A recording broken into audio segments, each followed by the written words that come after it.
This channel does not promote or encourage any illegal activities. All contents provided by this channel is meant for educational purpose only. বন্ধুরা, আরেকটা দীর্ঘমেয়াদী যুদ্ধ কিন্তু শুরু হয়ে গিয়েছে। আপনারা হয়তো ইতিমধ্যে জেনে গিয়েছেন থাইল্যান্ড এবং কম্বোডিয়ার মধ্যকার যুদ্ধের পরিস্থিতি। হয়তো আমি মনে করেছিলাম যে এই যুদ্ধ দুই এক বেলার মধ্যে থেমে যাবে, যেহেতু এটা সীমান্ত একটা ব্যাপার নিয়ে যুদ্ধটা শুরু হয়েছিল, কিন্তু না, শুরু হয়ে গিয়েছে যুদ্ধের দামামাম। অর্থাৎ থাইল্যান্ড এবং কম্বোডিয়ার মধ্যে একটি দীর্ঘস্থায়ী যুদ্ধের কিন্তু বড় সম্ভাবনার মধ্যে রয়েছে। অতএব আমরা এখন দেখতে পাচ্ছি যে পৃথিবী তার কোথাও শান্তি নেই বললে চলে। পরিস্থিতি কিন্তু দিন দিন খুবই খারাপ অবস্থার মধ্যে চলে যাচ্ছে।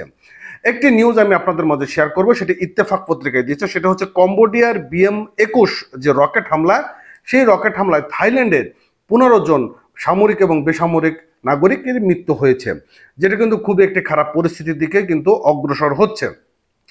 এদিকে জাতিসংঘ থেকে বারবার বলা হচ্ছে যে এই যুদ্ধ দ্রুত থামিয়ে দেওয়ার জন্য বা এই যুদ্ধ মধ্যস্থতার মধ্যে বিরতি দেওয়ার জন্য, কিন্তু পরিস্থিতি সময়ের সাথে আরো অনেকটা ঘোলাটে হয়ে যাচ্ছে।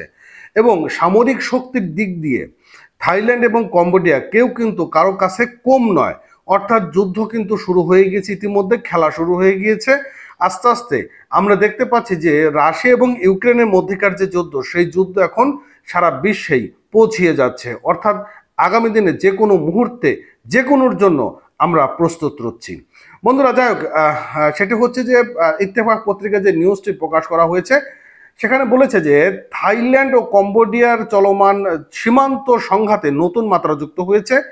থাই সামরিক বাহিনীর দাবি, কম্বোডিয়া এখন রাশিয়ার তৈরি BM-21 রকেট লঞ্চার ব্যবহার করে থাইল্যান্ড অভ্যন্তরে হামলা চালাচ্ছে এবং এই হামলায় বেসামরিক এলাকা, স্কুল ও হাসপাতাল পর্যন্ত আঘাত এনেছে, যা আন্তর্জাতিক আইন অনুযায়ী সুস্পষ্ট যুদ্ধ অপরাধ হিসেবে বিবেচিত।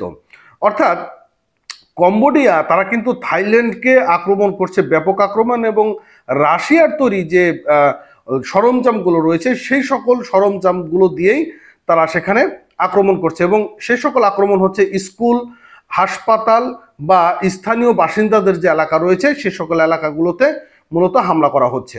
আর সংঘাতের দ্বিতীয় দিনে থাইল্যান্ডে কম্বোডিয়ার রকেট হামলায় 15 জন নিহত হয়েছে, যাদের মধ্যে 14 জন বেসামরিক নাগরিক, আহত হয়েছে 46 জন, যার মধ্যে 15 জন সেনা সদস্য। আর কম্বোডিয়া এক প্রাদেশিক কর্মকর্তা মতে থাইল্যান্ডে পাল্টা হামলায় 1 জন নিহত এবং 5 জন আহত হয়েছে।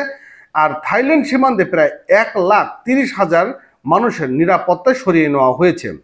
আর BM-21 গ্র্যান্ড হলো যে সোভিয়েত ইউনিয়নের উৎপাদিত একটি মাল্টিপল রকেট লঞ্চার সিস্টেম, যা 40টি রকেট একযোগে নিক্ষেপ করা সম্ভব, যা দ্রুতগামী, মোবাইল এবং ব্যাপক ক্ষয়ক্ষতি ঘটাতে পারে, বিশেষ করে জনবহুল এলাকায় এটি ব্যবহৃত যদি হয়।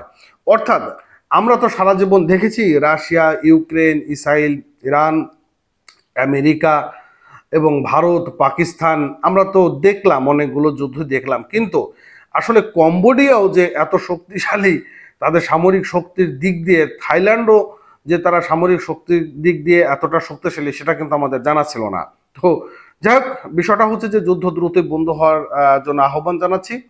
ভালো থাকেন। নতুন হলে অবশ্যই চ্যানেলটি সাবস্ক্রাইব করবেন এই ধরনের ভিডিও পেতে। থ্যাংক ইউ এতক্ষণ সঙ্গে থাকার জন্য।